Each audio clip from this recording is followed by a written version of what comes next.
ese secreto que creemos que si no lo decimos no pasó, que no se lo guarden en secretos porque no funciona. De ahí es lo que te digo, que pareciera que uno se pone la etiqueta de adelante, pase usted y abuse. Y en un momento de mi vida me veía en el espejo y me enojaba.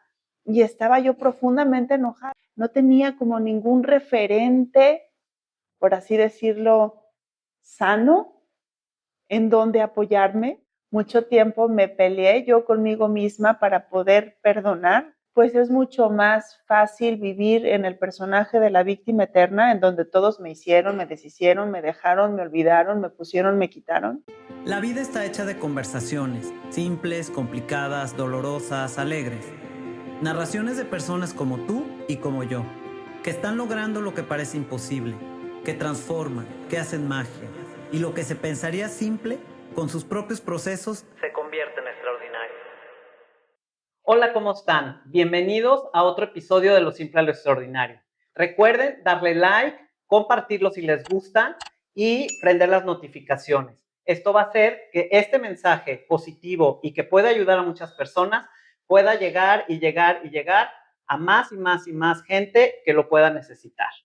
Estoy ahora feliz de recibir aquí en este espacio a una mujer que, bueno, desde que la conocí, mi admiración es inmensa. Estoy con Dafna Viniegra y es una mujer a la que honro.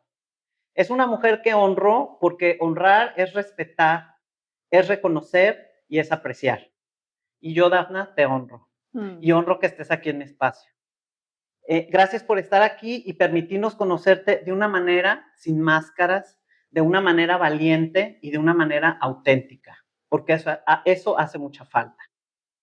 Dafna tiene un libro que se llama Sanar para crecer y trascender. De verdad se los recomiendo muchísimo. Es un libro que yo no pude soltar, que me lo eché en 2 días y que nos muestra a una mujer, como ya les dije, súper valiente, porque aquí vemos una Dafna transparente con todas sus vivencias, todos sus dolores, pero sobre todo con la intención de que aprendamos, de que sanemos y de que podamos trascender en nuestra vida todas esas heridas que hemos padecido. Se los recomiendo muchísimo, búsquenlo, está en Amazon, está en todos lados, ¿no? Pídanlo y pónganse a leer. Entonces, bienvenida a tu casa, gracias por estar aquí y gracias por aceptar esta conversación que vamos a empezar. Muchísimas gracias, Sofía, por la invitación, por el espacio, por tu sinceridad y por esa fuerza que tienes en los ojos. Muchas gracias. Gracias. Primero quisiera comenzar con que nos dijeras quién es Dafna. Pues Dafna es una mujer que aprende día a día a estar presente, que hace su mejor esfuerzo por no impregnar a los que quiere con sus traumas, con sus dolencias, y que quiere un futuro mejor no solamente para ella ni para los suyos, sino para todos los niños que estén al alcance. Porque tú tienes una fundación a consecuencia de tu historia de vida que ahorita nos vas a compartir. Tú eres fundadora de la Fundación ILAS, que por sus siglas es Infancia Libre de Abuso Sexual. Pero algo que se me hace invaluable de tu fundación es que además de ver por los niños y por ver la prevención en este tema, también estás volteando a ver al abusador, ¿no? Cómo es la raíz de que se den estas circunstancias y cómo hay que voltearlos a ver y para prevenir desde ahí, ¿no? ¿Estoy en lo correcto? Así es. ILAS, Infancia Libre de Abuso Sexual, es una asociación civil sin fines de lucro en la que pretendemos trabajar de la prevención del abuso sexual infantil de manera integral, no solamente volteando a ver hacia las posibles víctimas o las familias de las posibles víctimas, sino girando la mirada 180 grados para poder proporcionar a las personas que tienen el grave problema del deseo por cuerpos infantes una terapia de escucha una consejería adecuada para que ellos se conviertan en la herramienta principal para la prevención del abuso sexual infantil. ¿Cómo? No actuando. Wow, súper valioso y súper interesante. Te felicito, te Gracias. felicito. ¿Dónde naces? ¿Dónde nace Dafna? Dafna nace en Monterrey, Nuevo León. Ah, sí. Bueno, eres regia. Soy regia. Wow. Y no conocía Monterrey hasta hace un par de meses que fui con el libro. Mira. Nada es casualidad. Perdón. No Conozco Monterrey con una presentación del libro y pues nací ahí, estuve un par de meses muy chiquita y después mi mamá y mi papá viajaban y se movían por todos lados, como bien cuenta el libro. Dafna nace en una familia un tanto disfuncional y rota y pues bueno, mucha historia por contar. ¿Nos puedes describir cómo era tu mamá para ir entrando en contexto de este ambiente familiar del que tú estás platicando? Pues yo creo que mi mamá, de pronto me han preguntado que si mi mamá es el personaje principal del libro y a veces pareciera que sí, pero mi mamá fue una mujer que intentaba sobrevivir con los traumas que ella venía cargando sin saber que tenía traumas, sin tenerlos conscientes. Mi mamá, pues obviamente fue de los amores más grandes de mi vida, con todo y lo que pasó, y lo sigue siendo, ha sido mi mejor maestra del qué quiero y qué no quiero para mí en la vida. Mi mamá fue una mujer tremendamente intensa, artística, amante de la poesía, de la literatura, del arte poético, literario, el arte dramático se le venía muy bien. Y mi mamá viene de una vida muy rota, muy carente de presencia materna, de presencia familiar. Y lo que he trabajado en este libro y lo que trabajo día con día es intento comprenderla para no juzgarla, para no ponerle etiquetas y desde ahí, desde ese punto de integrarla en mi corazón, poderme integrar yo a mí misma y dejarme de poner yo etiquetas. Wow. ¿Cabe la palabra perdonar aquí? Sí, sí cabe la palabra y está completamente integrada y en paz. Mucho tiempo me peleé yo conmigo misma para poder perdonar, no solamente a ella, sino a las personas que me dañaron en mi vida, porque obviamente pues es mucho más fácil vivir en el personaje de la víctima eterna, en donde todos me hicieron, me deshicieron, me dejaron, me olvidaron, me pusieron, me quitaron, a intentar comprender la situación que estaban pasando ellos en ese momento, entender que hicieron lo mejor que pudieron con las herramientas que tenían, y no por vanagloriarme yo de que yo tenga más herramientas que ellos, sino que era la situación en la que estaban y iban desarrollándose a como podían. Pues así, esta parte de la comprensión creo yo que es como lo más importante en toda esta historia del perdón. Fue el momento hasta donde pude comprender esas situaciones que ella vivía día con día, que pasaban dentro de su ser, fue cuando pude integrar el perdón y poderme sentir más tranquila con ello, dejarme de forzar a perdonar. Yo me parezco mucho físicamente a ella y en un momento de mi vida me veía en el espejo y me enojaba y estaba yo profundamente enojada, inconscientemente, obvio, ¿no? Claro. Me veía las manos, mis manos son sus manos. Y es impresionante esos recuerdos diarios cuando no los tienes integrados y cuando los peleas. Yo reaccionaba todo el tiempo enojada, frustrada, pues con brotes psicóticos, yo creo, porque me estallaban las detonaciones de cortisol, el simplemente hecho de recordarme en ella. Y la comprensión fue lo que me hizo integrarla. Wow. Qué fuerte, porque ahorita que nos compartas las cosas que has vivido, y me encanta que lo expliques así, porque nos hace entender cómo alguien puede sobrevivir a lo que tú has sobrevivido. y sobre todo cuando lo vives con la figura materna, ¿no? Que se supone que es la que debe de nutrirnos, de contenernos, de guiarnos, de acompañarnos, de darnos el cariño y el amor que se requiere cuando somos niños, ¿no? Sobre todo y bueno, toda la vida, en un amor sano, bien entendido, ¿no? La figura paterna, ¿cómo fue tu relación con tu papá o qué papel tiene aquí tu papá? Pues lamentablemente fue inexistente. La relación con mi papá fue tremendamente distante. Yo en mi memoria y en mi recuerdo creo que lo habré visto 50 veces en toda mi vida, no más. Ellos se separaron cuando yo era muy pequeña. Tenía yo creo que como 2 años más o menos, por ahí 2 o 3 años. Y ahora entiendo, en esta parte de la comprensión, ahora entiendo que tal vez fue la manipulación de los hechos en torno a mí lo que lo hizo alejarse y no acercarse, no tanto su rechazo a la paternidad para conmigo, como mucho tiempo yo lo pensé.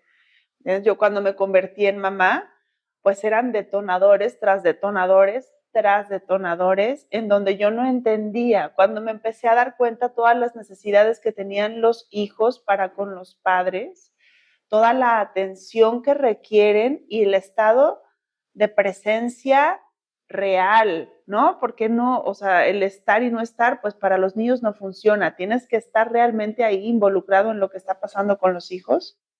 En ese momento en el que me convierto en mamá y me doy cuenta, yo decía, ¿cómo se le hace? No tenía referentes de cómo tratar a un hijo que no fuese de manera codependiente o abrumadora o demandante o a manera de ponerme yo como la esclava, víctima, madre, abnegada, que todo sirve y todo concede y se desvela y se desvive por los hijos. No tenía como ningún referente, por así decirlo, sano en donde apoyarme.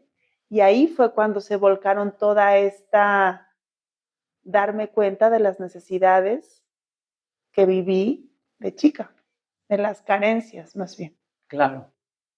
¿Te consideras que fuiste una bebé sobreviviente desde bebé? Así me decía mi abuelo materno. ¿De verdad? ¿En serio? Sí. Hasta lo cuento ahí en el libro, que la primera vez que me vio, nosotros vivíamos en Monterrey cuando nací yo, y como al año y medio viene mi mamá a la Ciudad de México a presentarme con mi abuela y con mi abuelo y no sé qué, y que me levanta de la carriola y le dice, la sobreviviente. ¡Wow! ¡Wow! Así. ¡Qué impactante! Sí. Híjole, no, me dejaste en shock, ¿eh? Porque la pregunta viene a de que naces y en el primer momento que ves la luz en este mundo, ya vienes a una familia disfuncional. Ya vienes con un papá y una mamá que no tienen, no saben, porque no tienen las herramientas, como ya lo has mencionado, pero no vienen de un entorno sano tampoco. O sea, no están sanos en su amor, en su manera de ver la vida, ¿no? Y de comportarse. Por eso viene la pregunta de si en cuanto llegaste al mundo, desde ese momento empezaste a sobrevivir. Yo creo que sí, y esta parte de la sanidad como padres y madres, creo yo que es como demasiado idealista, ¿no? Decir que, o sea, que para poder ser padre o madre tienes que estar perfectamente sano, sería ideal, pero yo creo que es casi imposible, porque todos traemos heridas de infancia, de juventud, en algún lado traemos alguna bolladura.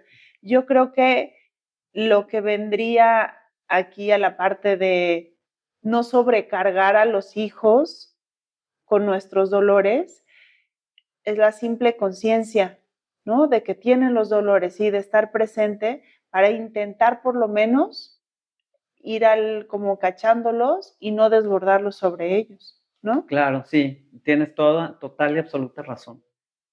¿Te mudaste muchísimas veces durante tu infancia de casa? Muchísimas, muchísimas.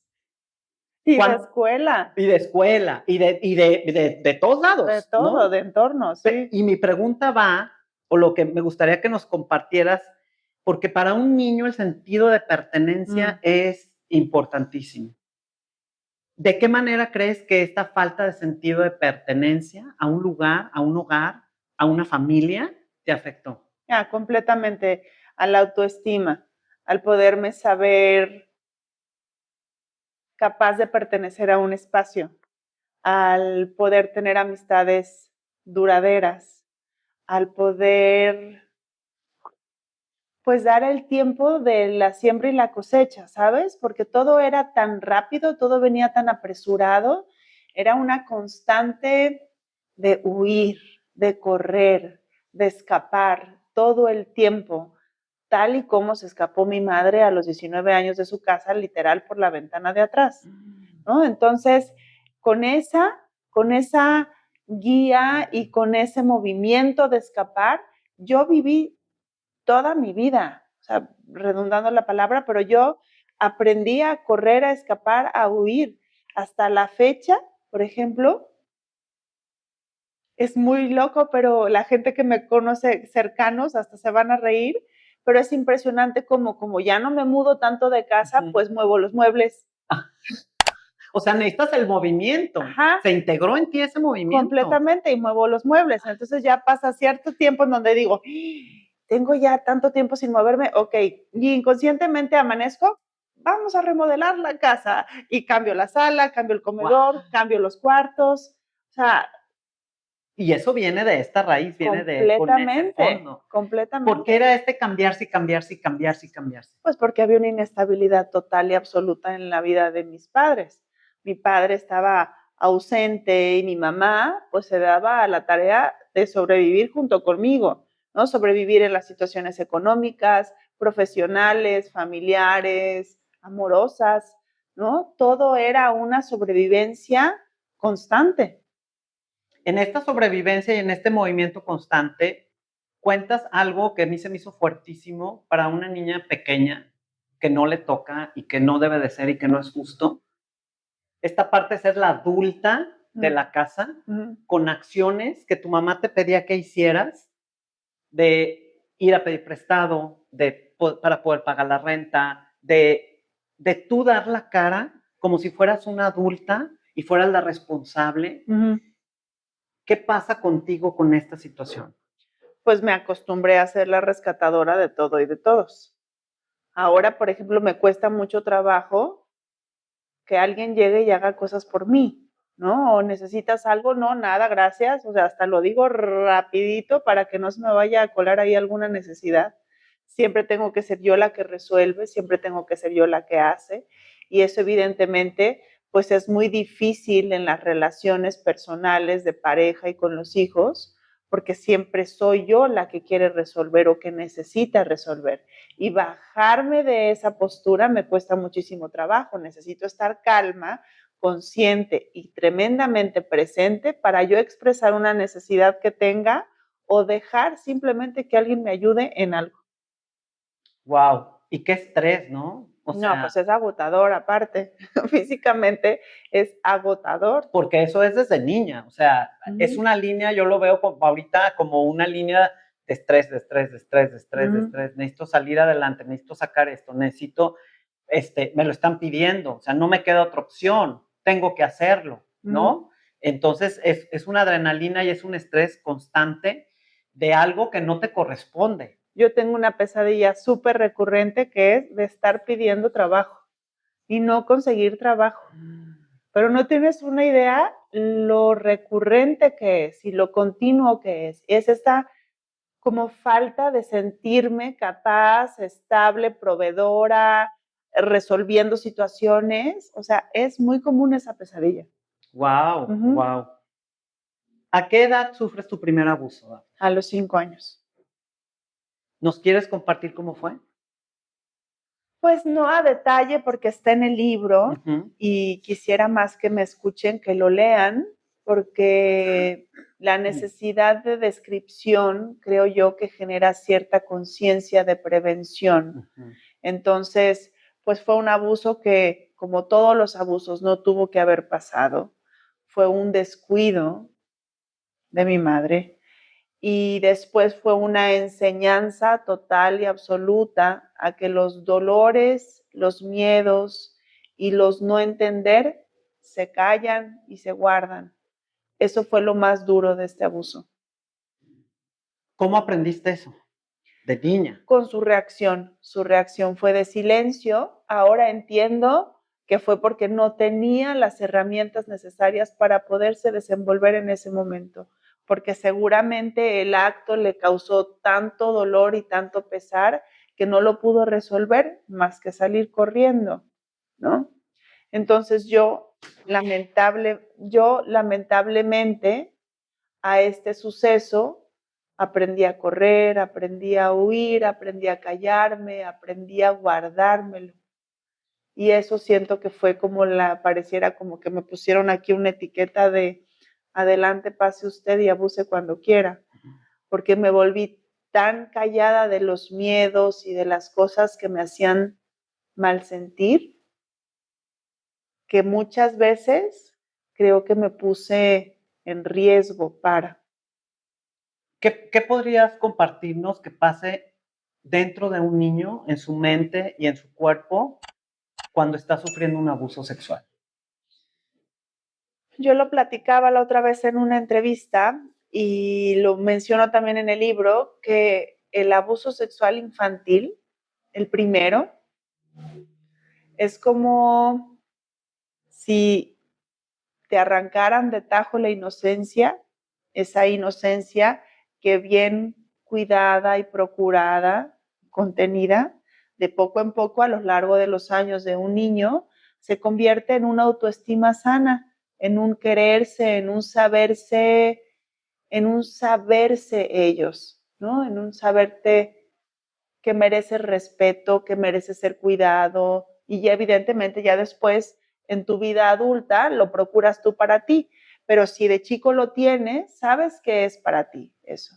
En cambio, si esta inocencia te la roban, te la quitan, te ponen a vivir una vida y situaciones que no van de acuerdo con tu edad, ya no cabes con tus pares, no cabes en la escuela, no cabes con los amigos.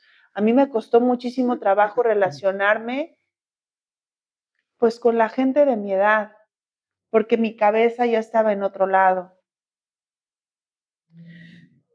Muchas veces hay olores o texturas que se relacionan cuando uno vive un abuso sexual, que se quedan impregnadas en la memoria o en el cuerpo, en la memoria corporal, en la memoria celular del cuerpo. ¿A ti todavía hay ciertas cosas que te remiten a ese lugar o cómo has podido sanar eso o no te ha sucedido? No, claro que sucede. Inclusive hace poquito estaba intentando, porque no lo logré, porque me pegó muchísimo, tomar un curso de psicotrauma. Y explicaban que los recuerdos traumáticos son los que te llegan en base a gatillos disparadores o detonadores, en donde te llevan a esa situación, en donde te llevan a ese recuerdo inconsciente. Y obviamente no te vas a la escena y acordarte a detalle de lo que te estaba pasando, pero sí a la incomodidad que generó en tu cuerpo y en tu ser. Y en cambio, que los recuerdos, por ejemplo, los recuerdos agradables, tienen que ser evocados, tienen que ser provocados por uno, ¿no? Hacer el esfuerzo de recordar un momento bonito, ¿no? Unos son como de reacción y los otros son evocativos. Y sí, definitivamente, muchísimas veces hay olores, hay texturas, hay canciones, hay muchísimos recuerdos que me pueden llevar allá en un segundo, pero ahora siento que, y no a manera de sanada trascendida, pero ahora siento que tengo la capacidad de saber qué me está pasando, ¿sabes? De me doy cuenta que me estoy dando cuenta que me estoy yendo para allá. Entonces ya la responsabilidad de reacción ya cae en mi mujer adulta y no en la niña vulnerada. Aquí has dicho algo que me lleva a una palabra que se me hace súper importante, que es hacerte responsable. ¿Qué tan importante es hacerte responsable? Pues yo creo que es la base. Si no quieres vivir en una vida narcisista, creo que es tremendamente importante, porque en el momento en el que te das cuenta o sabes que tienes un problema, lo reconoces y no haces nada para cambiarlo, pues es una manipulación total y absoluta. ¿no? Vivir con la bandera de que sí tengo este problema, pero pues aquí me quedo. ¿Y qué vas a hacer con eso? Ajá, entonces solamente lo usas para manipular. Como yo lo usé muchísimos años de mi vida, muchísimos. A mí el papel de la víctima me funcionó de manera espléndida y maravillosa. ¿Cómo hacías? Pues a todo mundo le contaba mis problemas, mis dolores, yo sufría, era muy fácil para mí obtener las cosas que quería haciéndote vulnerable y víctima. Wow, como queriendo crear la lástima o Compasión. la compasión en el otro para entonces Claro, recibir claro. lo que se está buscando, ¿no? Ujú. Aquí cabe el tema de la culpa. Claro. El abuso sexual infantil viene inmerso en una culpa espantosa. En la culpa pareciera que es como el ingrediente número 1 del abuso sexual infantil.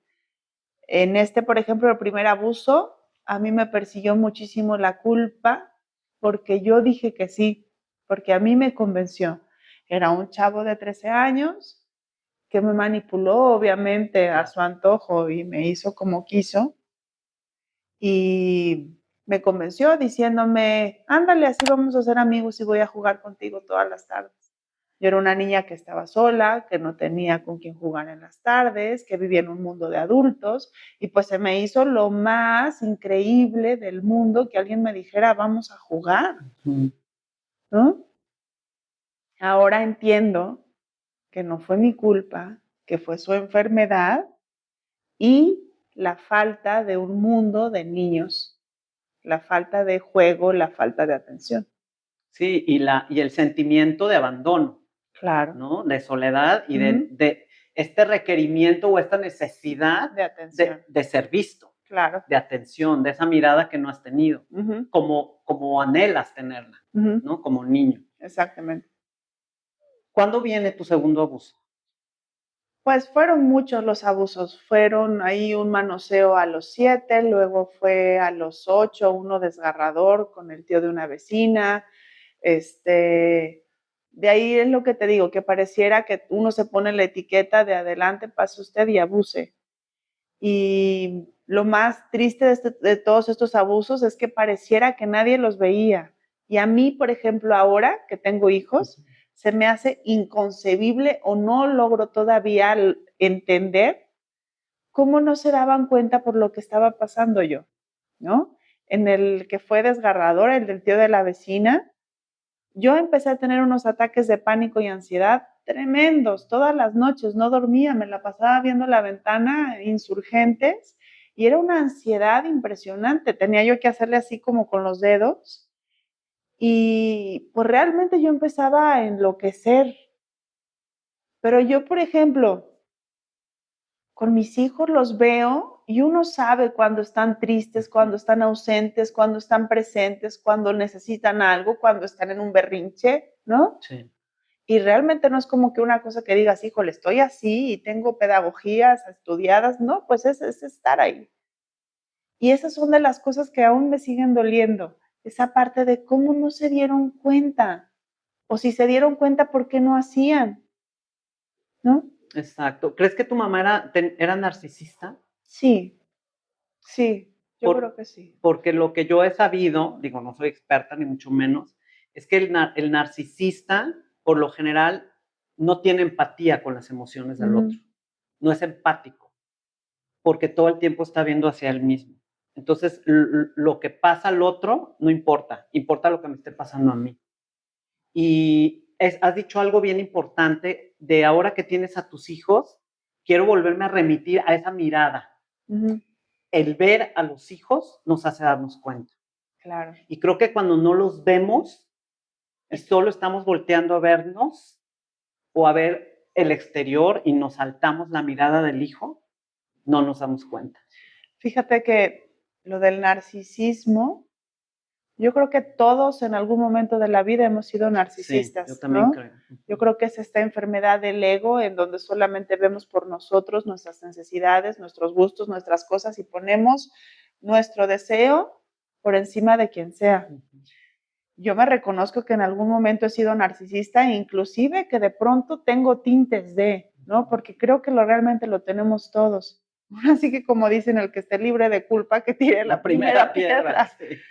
Pero esta enfermedad del ego, híjole, creo que es lo que creo que es lo que nos tiene en este momento como sociedad, como nos tiene. Yo creo que esta enfermedad del ego desata muchísimo toda esta parte del abuso sexual infantil, desata muchísimo toda esta parte de vivir pues en una vida hacia afuera, de dejar de cultivar la parte espiritual, etc, etc. Ahí ya es otra historia, otro programa. Vamos hablando, me gustaría hablar de la fe. ¿Qué lugar tenía la religión en tu vida? ¿Tenías fe? ¿Creías en algo? ¿A quién le pedías que te ayudara? ¿A quién le contabas en estas noches interminables de no poder dormir, de estar en estos recuerdos de los abusos? Porque a mí la noche, fíjate que me hace un momento como que estás tú contigo y con tus cosas. ¿Qué pasa con la fe aquí? Pues yo nunca tuve ninguna doctrina por enseñanza ni por, ¿cómo se diría?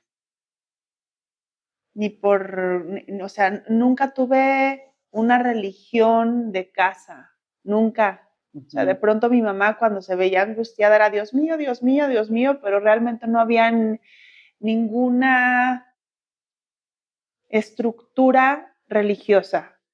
Con mi mamá, como podíamos ser budistas, podíamos ser judías, como podíamos ser Hare Krishnas, como podíamos ser concheras, como de todo, ¿no? De todo, de todo, de todo. Católicas. Por ejemplo, después del primer abuso sexual infantil, a mí a los 5 años me bautizaron. Justamente después, obviamente a mi mamá se le movieron muchísimas cosas y dijo, bueno, por lo menos que esté bautizada la niña, ¿no? Qué chistoso, ¿no? Ajá. Ella peleaba mucho con la parte de la iglesia y de la doctrina católica. En esas noches de locura y de ausencia yo realmente no hablaba con nadie. Era todo para adentro porque así aprendí que era para adentro. Y cuando crecí, pues obviamente iba de la mano junto con mi mamá a hacer Hare Krishna budista, o sea, lo que nos cayera a modo, lo practicábamos. Muchísimo tiempo estuve ausente de mi espiritualidad.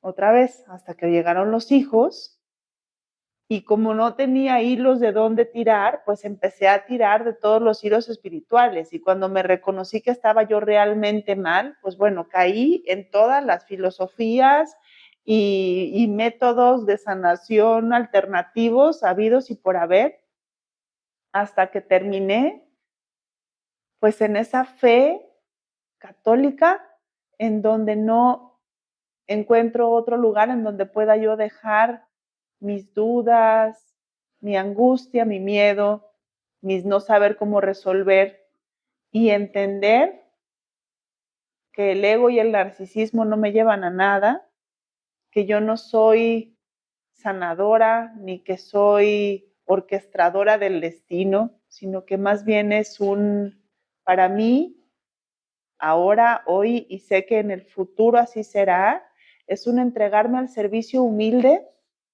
para Dios y para los que pueda yo ayudar. Wow, wow. ¿Qué ha sido? ¿Hubo desconcierto en tu vida? ¿Qué hizo el desconcierto contigo? Todavía es que a mí se me hace bien duro pensar en ti. O sea, yo veo esta imagen de esta niña que es abusada una y otra vez y otra vez. Y vive en esta soledad aislada, porque es como tú decías hace rato, ¿no? O sea, no embonaba en ningún lado, no embonabas. ¿Cómo esta incertidumbre, había incertidumbre en tu vida? Porque aparte mudabas y te mudabas y te mudabas de casa. ¿Qué hace esta incertidumbre con Dafna, niña? ¿Qué te decías? ¿Cuáles eran tus conversaciones infantiles internas? ¿Cómo entendías la vida? Pues es que yo te corría decías? durante la vida. Yo corría, yo huía. Todo el tiempo era un huir, igual que mi mamá. O sea, no era, te digo, no existía este diálogo interno. Era una cosa sobre de otra, pasaba todo tan rápido, era como vivir sobreviviendo el instante. No existían esos periodos de reflexión. Hay una parte en tu vida que a mí se me hace muy fuerte y con muchísimo significado de lo que un abuso puede hacer en un niño. Cuando tienes este terrible abuso en esa fiesta del vecino, tú haces una acción que a mí se me hace poderosa, pero terrible. ¿Qué haces con tus pantaletas y por qué lo haces? ¿Qué buscabas con esta acción? Pues que no se fuera lo que me habían robado, que no se desapareciera lo que me acababan de arrancar, intentar que pertenecieran conmigo, intentar borrar lo sucedido. Wow. Y esto, quise llegar a este lugar y me conmueve, porque ver esta imagen tuya llegando a tu casa en esta angustia y hacer este acto de guardar en lo más secreto en esta almohada y llevarlo durante mucho tiempo de tu vida, nos habla de lo terrible que es este acto hacia un niño. Sí, yo no lo quería perder. Yo quería que las cosas se sanaran, se recuperaran. No quería perder esa parte de mi cuerpo, de mi vida, de mi esencia. En estos momentos de no entender a tu mamá, de ver en ella actitudes que a veces yo me imagino te confundían o de que no deberían de ser en una mamá, de agresiones a veces y después momentos que parecen profundamente amorosos, como este momento en que tu mamá va y te abraza y se acuesta contigo en la cama, que es como pues polos opuestos, ¿no? Como no tener su mirada y sí tenerla, y no como también podrían llevar este sentimiento de sentirte usada. ¿En algún momento te sentiste usada por tu mamá? Inconscientemente, sí. Claro, yo creo que son de los dolores más profundos del libro y, y de mi vida, y de mi vida. Yo me sigo peleando con ese sentimiento de ser de uso, ¿no? Porque así aprendí a ser de uso, porque era la que resolvía, la que lavaba los platos, la que lavaba los calcetines, la que cuando mi mamá me necesitaba me abrazaba y me dejaba yo chiquear y abrazar porque pues era lo que más quería en la vida. Pero sí, este sentimiento de ser de uso es el que me sigue persiguiendo de por vida. Y el que otra vez, que si no estoy presente y consciente, en un segundo caigo ahí y empiezo a reclamarle a todo mundo, cuando realmente pues es un dolor interno. Y este sentimiento de uso te hace vulnerable para el abuso. Completamente, completamente, porque en el momento en el que me abusan, entonces sí me están usando, ¿no? No solamente sexualmente, pero en el momento en el que dejo que me abusen de mí, pues obviamente, pues está satisfaciendo alguna necesidad de alguien y ahí ya te sientes necesaria. Wow. En este ámbito de tu casa en el que tú crecías, las drogas estuvieron presentes.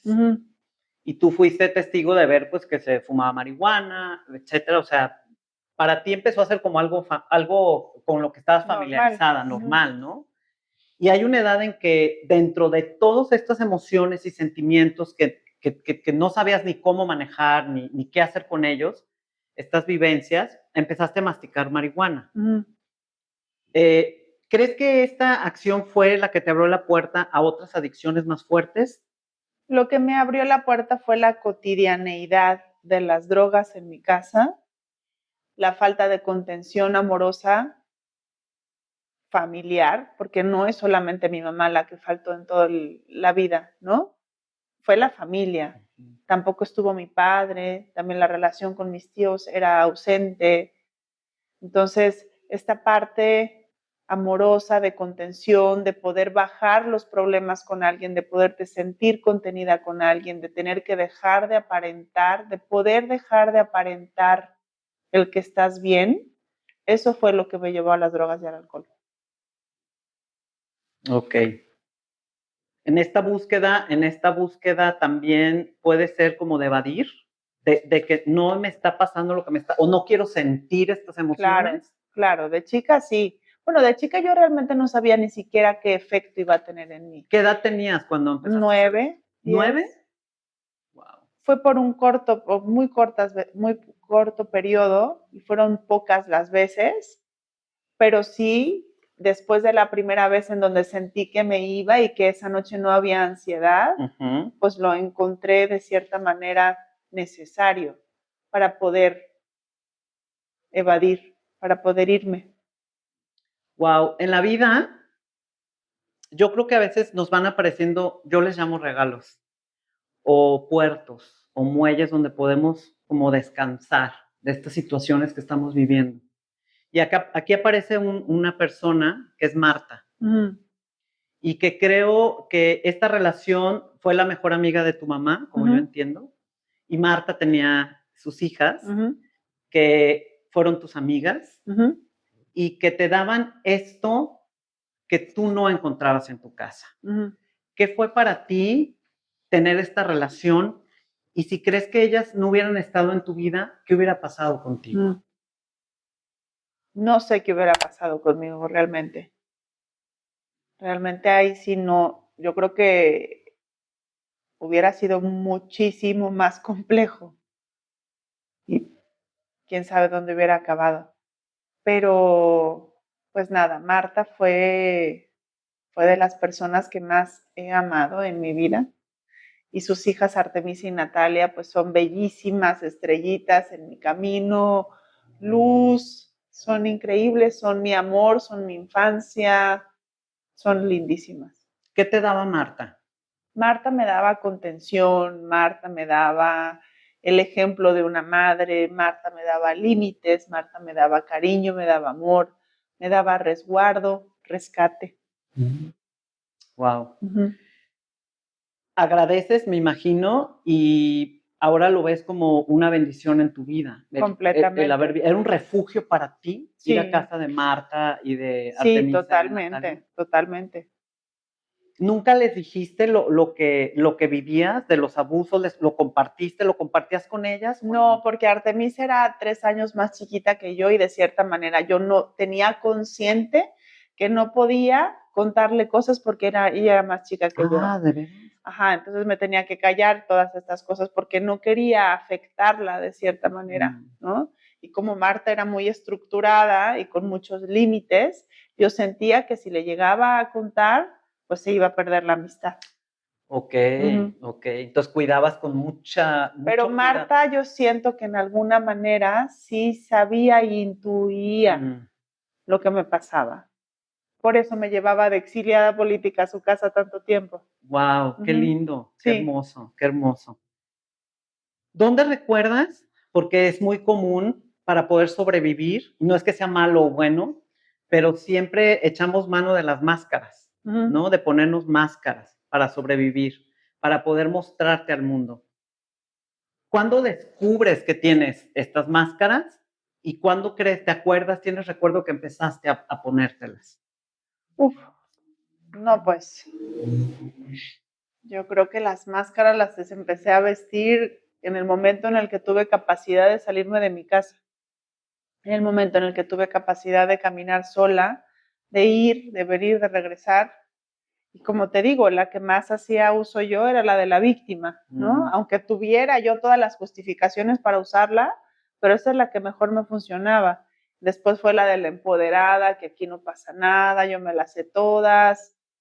La de la madre abnegada. Yo creo que es muy difícil, yo creo que es casi imposible andar por la vida sin máscaras, ¿no? Yo creo que todos las usamos y de diferente manera. A nuestro beneficio, desgraciadamente, es como el narcisismo, ¿no? De cierta u otra manera, pues siempre están presentes. Y por eso es el hecho de trabajar en uno, trabajar en el servicio para con otros y la vida espiritual. Yo creo que eso es lo que te va salvando de las máscaras. Viene la adolescencia. ¿Cómo fue para ti empezar a vivir esta etapa? ¿Qué pasaba dentro de tu cabeza, tus emociones? No, estaba completamente desbordada, no tenía contención. Y yo lo que sí creía y estaba completamente segura es que el sexo era lo que me iba a poner en la cúspide de todo y de todos. Entonces me volví una adolescente que procuraba ser vista desde ahí, porque creí que esa era mi valía. Porque fue lo que... Pues claro, porque A eso ver, fue lo que me gustaba. explícanos esto, porque puede sonar contraproducente que un abuso es terrible, pero que después cuando eres adolescente buscas el sexo.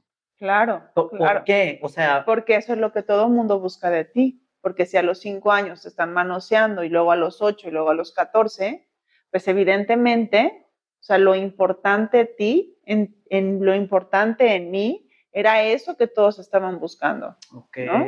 ok. Entonces es lo que hay que mostrar y es lo que hay que Claro. buscar para sentirte otra vez de nuevo aceptada. Pero debajo de eso está el ser usada, ¿no? Completamente. Que aunque eso no está consciente. No, todo es inconsciente. Claro, claro, claro, obviamente. A los 14 años viene tu primer amor.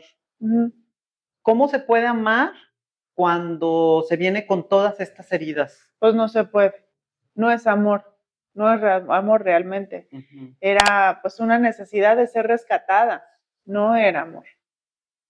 O sea, era una ilusión, era como una esperanza de me van a Fan. querer como anhelo que me quieran, no como creo que me han querido o como... No, pues es una ilusión de que me van a amar, me van a rescatar, me van a sacar, me van a poner y me van a dar todo lo que yo creo que necesito, ¿no?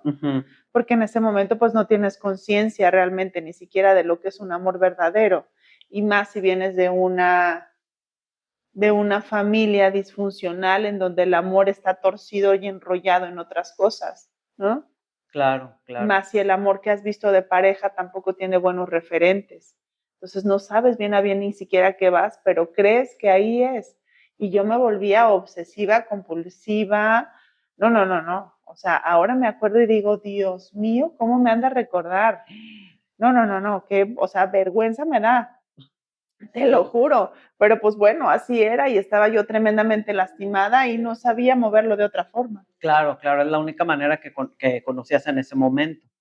Una vez que ya empiezas esta adultez, que ya pasa la adolescencia, empieza la adultez, y ya empiezas a tener este sexo consensuado, ¿no? Y empiezas a relacionarte con hombres. ¿Y qué va pasando en tu vida adulta? Porque entonces viene la cocaína, la fotografía. ¿Nos puedes platicar un poquito de esa etapa de tu vida? Pues ahí tuve yo la fortuna, bueno, era muy capaz en la parte creativa visual, pero pues todas las oportunidades que llegué a tener, no todas, pero las más grandes, las desperdiciaba con este autosabotaje constante, con esta meterme el pie yo solita, ¿no? Entonces por ejemplo, buscaba conseguir una campaña, me acuerdo muchísimo, con Alasraqui, que es una agencia de publicidad en el EF en Carlos, su momento, ¿no? Sí. Muy grande, y era como mi objetivo, ¿no? Llegar a esa agencia y hacer un buen catálogo o hacer alguna buena publicidad. Y pues un buen ejemplo del autosabotaje en el que yo me metía es que justo cuando la conseguí, el día anterior que me tocaba ir a hacer las fotos, bueno, pues me puse una fiesta tremenda, me fui en vivo con 1 gramo de coca en la bolsa y pues evidentemente di el 10% de la capacidad que pude haber dado y no me volvieron a hablar. Y así como eso, pues todo el tiempo era meterme el pie yo solita, relacionarme con la gente que más daño me fuera a hacer. ¿Para qué? Para sentirme mal, para sentirme la víctima, para sentirme usada.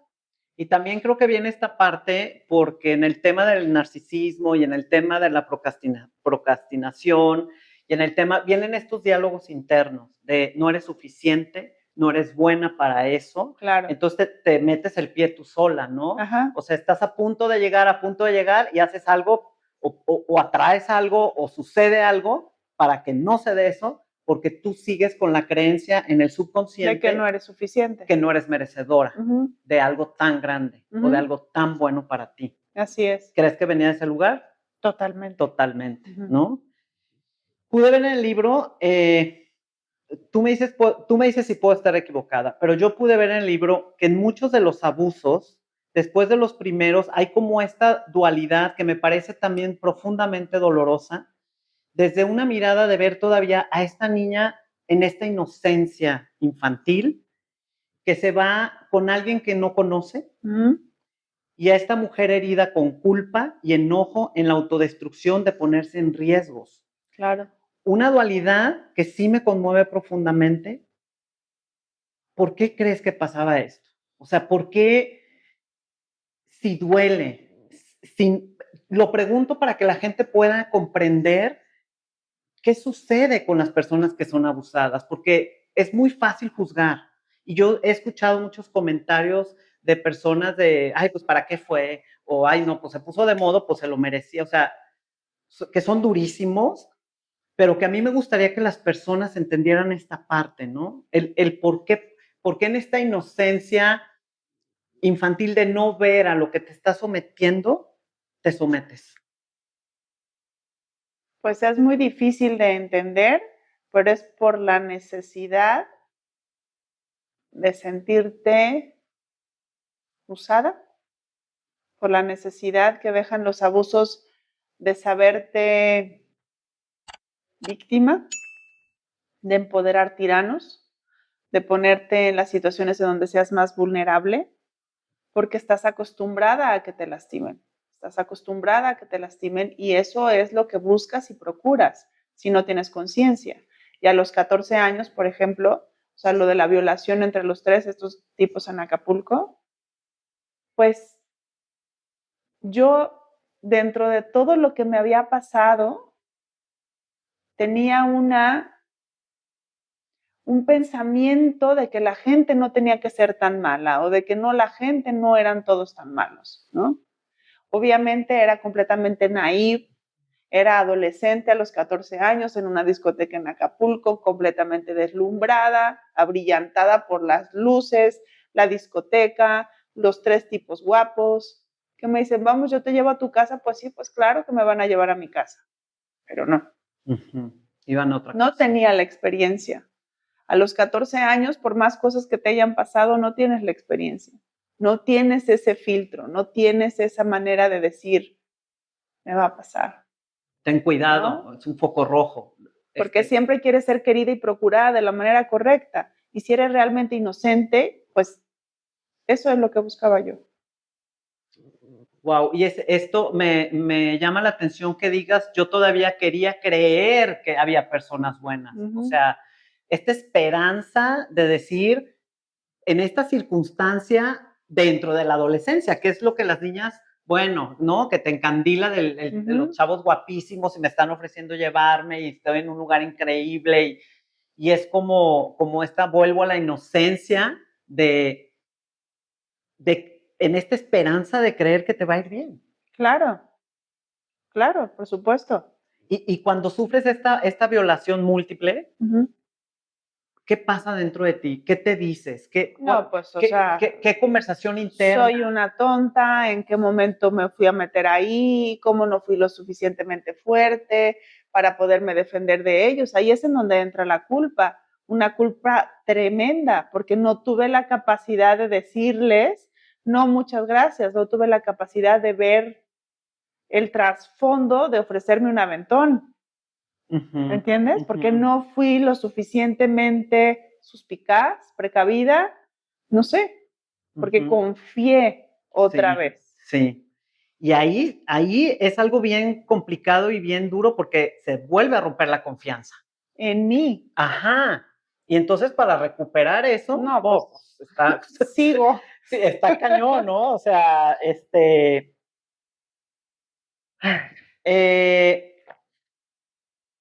aquí quisiera que habláramos, ya lo tocamos un poco, pero me interesa mucho hablar sobre el perdón. ¿Qué es el perdón para ti? Si es posible perdonar y a quién has tenido que perdonar. Pues lo más complejo de perdonar es a mí misma. A mí misma por todas esas culpas y por todas esas responsabilidades que me puse sobre los hombros. Y yo creo que en el momento en el que logramos perdonarnos a nosotros mismos, regresamos la responsabilidad del acto a quien le toca, haya sido lo que haya sido un abuso sexual, haya sido un abuso emocional, haya sido una desatención, cada quien ya se queda con su parte. El perdón,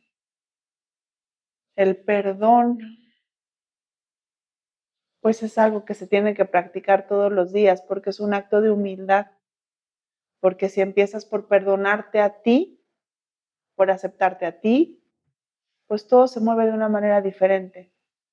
Creo yo que el perdón viene de la mano de la comprensión y de la compasión.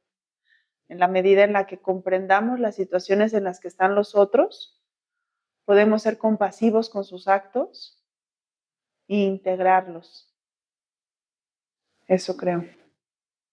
Te enamorabas de hombres equivocados. Claro. Oh, bueno. Tenías tu brújula averiada, como bien mencionas en tu libro. ¿Cómo se logra ir reparando y recolectando los pedazos para ir encontrando el rumbo? Ay, pues yo creo que es un trabajo de diario. No es algo que digas, check, ya, palomita, paso la página y mi brújula se arregló. No, es algo de diario, es algo que con conciencia y con presencia se debe de trabajar día con día. Yo debo de trabajar día con día. O todos, Sí, todos, porque sí, yo sí. creo que todos tenemos cosas que arreglar y que ver y que sanar. Pero una de las cosas que creo que es como que bien importante en esta parte de no, de las máscaras, ¿no? Y de las posturas que uno toma, es el siempre reconocerme yo a mí misma humilde para no ponerme como la sanadora, la que sé, ¿no? O sea, no me gusta esa postura. Prefiero reconocerme y decir yo tengo que hacer y yo hago para mí misma. No sé. Porque de ahí nace el libro, ¿no? El libro en realidad es un diario. Sí, es la catarsis literaria que yo hice para encontrarme en mí. Y que te llevó a después atreverte a publicarlo para ayudar y hacer más por los demás, ¿no? Sí, así es, pues no para ayudar, sino realmente para ser conscientes y para que a través de mi experiencia alguien pueda elegir diferente. Alguien desde una persona que vivió el abuso y que no lo ha podido ni siquiera hablar o integrar. Alguna persona que tenga la enfermedad del deseo por cuerpos infantes, que pueda tomar conciencia que esos 5 minutos o esos 5 segundos de éxtasis y placer que se produzcan en su cuerpo le van a destrozar la vida a alguien. No es algo que se cure de la noche a la mañana, no es algo que pasando la página se acabó, se queda siempre. Se queda para siempre, ¿verdad?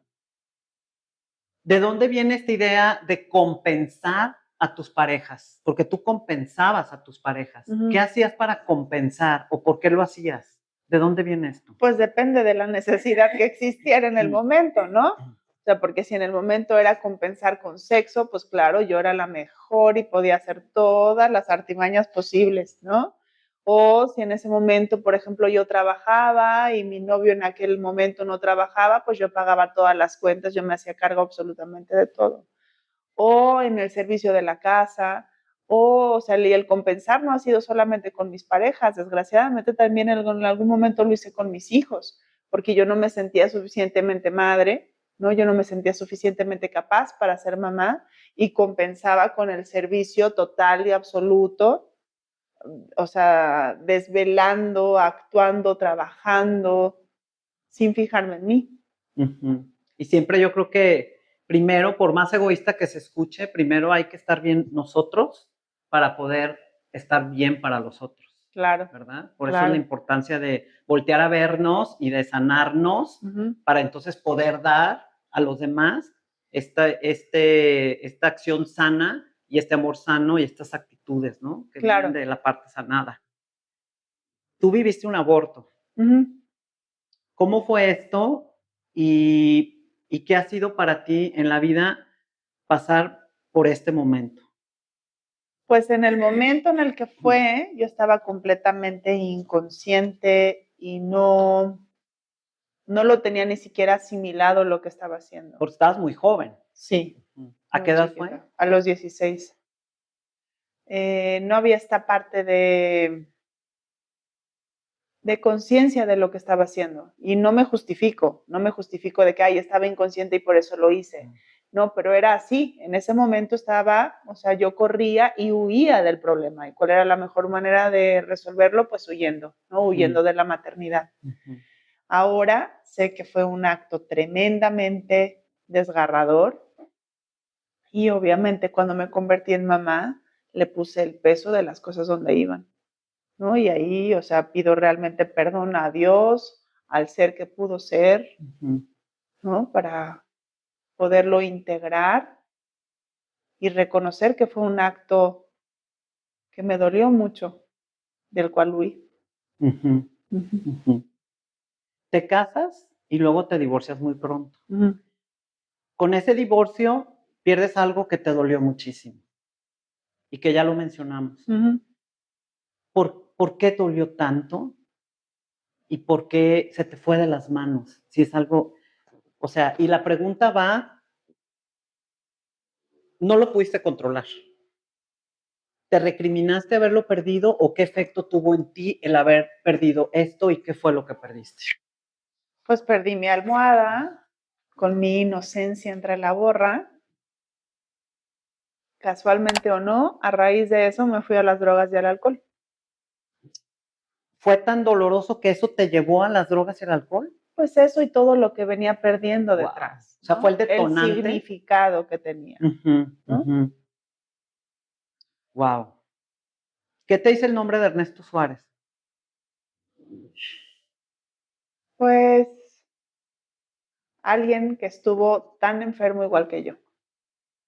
Se juntaron. Sí. Estábamos muy enfermos los dos en ese momento y pues éramos la mejor mancuerna. ¿Cuándo decides dejar la cocaína y por qué?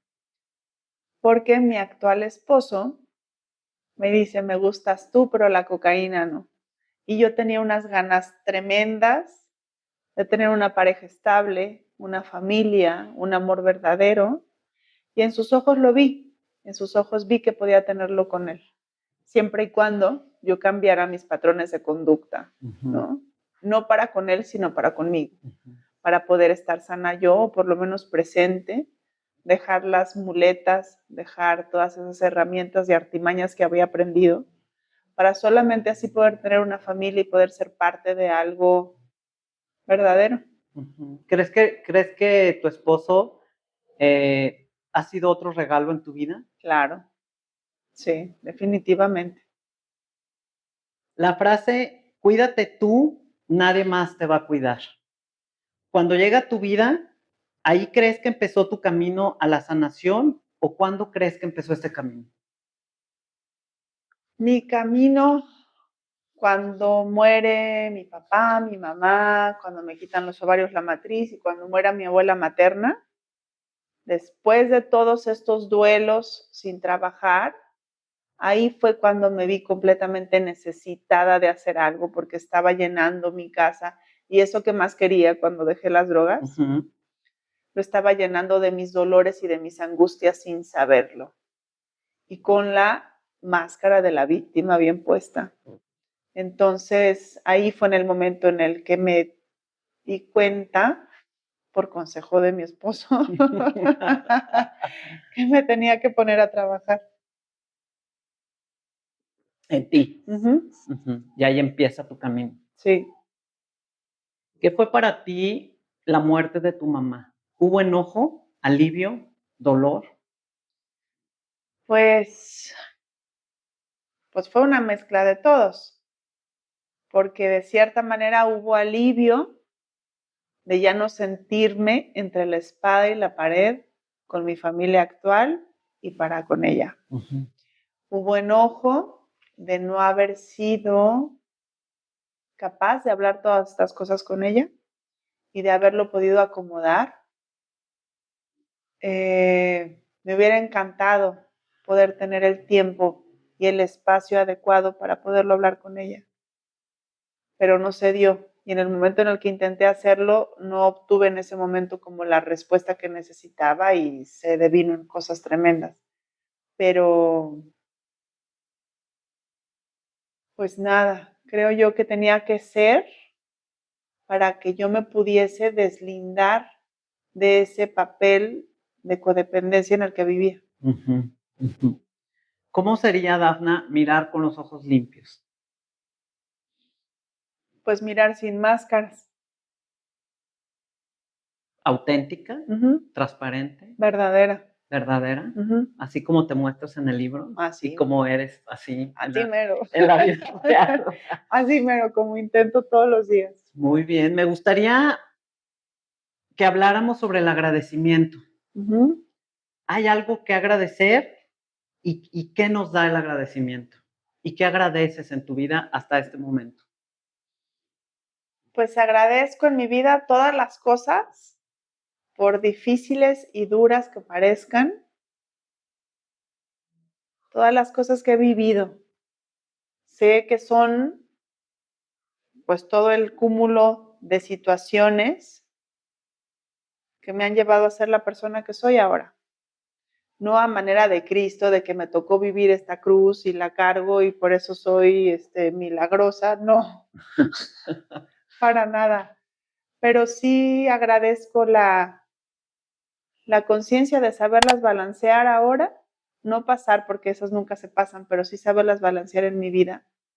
Agradezco a Bernardo, a mi esposo, el estar. Agradezco a mis hijos, agradezco la salud tremendamente y agradezco a Dios poder estar aquí. Darte cuenta de que te das cuenta. Uh-huh. ¿De qué has podido darte cuenta? ¿Qué ha sido lo más significativo hasta este momento de lo que te has podido dar cuenta? Cuando vienen los traumas persiguiéndome por aquí atrás, las reacciones intempestivas. O sea, hacer conciencia de, a ver, ¿no? ¿Cómo voy a reaccionar? ¿O Ajá, ¿eso? sí. Sí, el aprender a no dejarme ir tras las reacciones del trauma. Eso es para mí, el me doy cuenta de que me doy cuenta. Wow. Eres mamá de 2 niños. Uh-huh. ¿Cómo ha sido la maternidad para ti y qué han venido a enseñarte tus hijos? Porque dicen que los hijos vienen a ser nuestros maestros. No, pues mis hijos me han venido a enseñar todo. ¿Y qué ha sido la maternidad para ti? O sea, ¿qué encuentras en esto? La maternidad es... Ay, la maternidad ha sido algo tremendo para mí, porque fue en donde me di cuenta de todas las carencias que tenía, como te dije en el principio. La maternidad es ese espejo en donde te encuentras vulnerable o en donde te encuentras con máscaras, o el espejo en donde ves todas las cosas que necesitas trabajar para dejarlos de impregnar a ellos con tus miedos, con tu locura, con tu disociación. La maternidad es un trabajo presente y consciente de amor, de servicio desinteresado. ¿Qué ha sido la escritura para ti? ¿Qué te ha dado la escritura? Pues una liberación maravillosa, un saberme encontrar. Para ir terminando, si tuviéramos aquí sentada a Dafna de 5 años, ¿qué quisieras decirle? Que no fue su culpa, que no fue su culpa, que la responsabilidad es de la persona que cometió el acto y que su mamá en ese momento no se pudo quedar porque no sabía cómo resolverlo. Eso. Y que la queremos mucho. Claro. ¿Podemos hacer una dinámica? Claro. Te voy a decir una palabra y me dices lo primero que se te venga Dale. a la mente, ¿ok? Abuso. Horror. Abandono. Soledad. Adulto. Fuerza. Niña. Vulnerada. Abrazo. Contención. Espejo. Mis hijos. Presencia. Mi marido. Sexualidad. Amor. Cocaína. Miedo. Sanar. Crecer. Amor propio. Abrazo. Mamá. Te quiero. Pertenencia. Aquí. Mirada. En calma. Hogar. Mi casa. Intimidad. Serena. secreto. No funciona. ¿Qué quisieras decirle a todas las personas que hemos vivido un abuso sexual? Que no se lo guarden en secretos porque no funciona, porque nos come el alma, porque de poco en poco el cuerpo lleva la cuenta y tarde o temprano ese secreto que creemos que si no lo decimos no pasó, nos toma por los pies, nos toma por las manos, nos toma por la cabeza y por el corazón. Y actuamos desde el miedo, desde esa persona vulnerada que fuimos. Vale la pena hablarlo, vale la pena escribirlo, sanarlo, trabajarlo. Y que siempre está, que no esperemos que desaparezca, que pasemos la página y ya, se curó. Que siempre va a estar y que en la medida en la que lo integremos, va a ser la única manera de perdonar. Gracias. ¿Qué quieres decirle a todas esas personas que son abusadores sexuales? Que se traten, porque todos esos deseos malsanos, estoy segura que vienen de heridas en la infancia. Que sí se puede vivir sin culpa, que si la víctima vive con culpa, puedo llegar a comprender la cantidad de culpa con la que viven ellos. Y por eso mismo se traten. Dafna, no tengo manera de agradecerte esta conversación. Como tu nombre lo dice, significa laurel, protección, que es símbolo de la victoria, del triunfo, de la protección. Sigo conmovida por tu valor, por la fuerza, por la manera en que has reunido cada pieza que estaba manchada, pisada, ultrajada, violentada, humillada. Y con gran compasión las has tomado una a una y las has ido limpiando, reconociendo, puliendo, pintando de un color distinto y con manos temblorosas pero firmes, las vas uniendo con el pegamento de la resiliencia, del amor, de una nueva mirada compasiva y amorosa, con paciencia y con cuidado. Gracias porque hoy vienes a enseñarnos que de los dolores más grandes surgen seres humanos extraordinarios. Gracias por presentarnos a Dafna, esta niña indefensa que a pesar de las adversidades supo sobrevivir, confiando en que en algún lugar, en algún momento, la luz empezaría a brillar para ella y que poco a poco va encontrando ese lugar al que ya permanece.